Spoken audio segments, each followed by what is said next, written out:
तर यानंतर बातमी आहे ठाण्यातून। ठाण्याच्या महापौरपदी शर्मिला पिंपोळकर गायकवाड या विराजमान झाल्यात। तर उपमहापौरपदी भाजपचे कृष्णा पाटील यांनी पदभार स्वीकारलाय। पीठासीन अधिकारी म्हणून जिल्हाधिकारी श्रीकृष्ण पांचाळ उपस्थित होते। तर तब्बल 4 वर्षांनी ठाणे महापालिकेत सभागृहामध्ये रेलचेल पाहायला मिळाली आहे। तर ही मोठी बातमी आपण ठाण्यातून बघतोय। ठाण्यामध्ये महापौरपदी आता शर्मिला गायकवाड या विराजमान झालेल्या आहेत। तर उपमहापौरपदी भाजपचे कृष्णा पाटील यांनी देखील पदभार स्वीकारलाय। ठाण्याची काही दृश्य आपण बघतोय। पीठासीन अधिकारी म्हणून जिल्हाधिकारी श्रीकृष्ण पांचाळ देखील तिथे उपस्थित होते। तब्बल 4 वर्षांनंतर ठाणे महानगरपालिकेच्या सभागृहामध्ये मोठी रेलचेल पाहायला मिळाली आहे।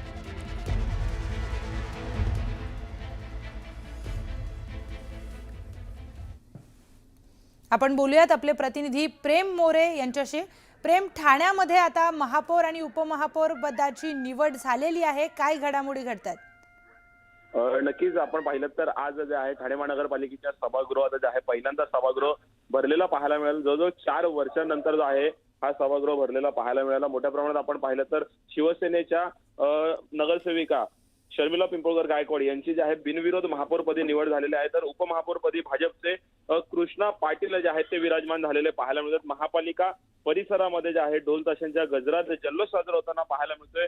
कुठेतरी 4 वर्षांनंतर जे आहे महापालिकेचं सभागृह भरलेलं आहे, त्यामुळे मोठ्या प्रमाणात महापालिकेतील सर्व सदस्य असतील किंवा अधिकारी असतील, कर्मचारी असतील, त्यांच्या चेहऱ्यावर सुद्धा एक वेगळा असा आनंद पाहायला मिळाला। खरं तर महत्वपूर्ण अशा प्रकारची ठाणे महानगरपालिका पाहिली जात होती आणि आता कुठेतरी जवळजवळ 4 वर्षांनंतर महापौर बसल्यामुळे आनंदाचं वातावरण ठाणे शहरात पाहायला मिळत आहे। निश्चितच प्रेम, आता ही मोठी बातमी आपण बघतोय। नेमक्या काय घडामोडी घडतायत पाहणार आहोत। धन्यवाद। तर आपण बघतोय की ठाण्यामध्ये कृष्णा पाटील आता ठाण्याचे उपमहापौर असतील आणि शर्मिला पिंपोळकर या महापौरपदी विराजमान झालेले आहेत। ठाण्याची ही दृश्य आपण बघतोय। ठाण्यामध्ये महापौर आणि उपमहापौर पदाची निवडणूक ही झालेली आहे आणि त्या निवडणुकीमध्ये शर्मिला पिंपोळकर या ठाण्याच्या महापौरपदी आता विराजमान झालेत आणि त्याचबरोबर उपमहापौरपदी देखील तिथे कृष्णा पाटील यांनी पदभार स्वीकारलेला आहे। ठाण्याची ही ते दृश्य आपण बघतोय। शर्मिला पिंपोळकर ठाण्याच्या नवीन महापौर असतील।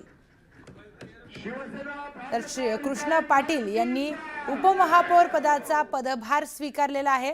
दृश्यांमध्ये आपण बघतोय जिल्हाधिकारी श्रीकृष्ण पांचाळ देखील इथे उपस्थित होते। पीठासीन अधिकारी म्हणून त्यांनी आपली उपस्थिती दर्शवली। तर जसं की आपल्या प्रतिनिधींनी सांगितलं, तब्बल 4 वर्षांनंतर ठाण्याच्या महापालिका सभागृहामध्ये रेलचेल पाहायला मिळाली आहे।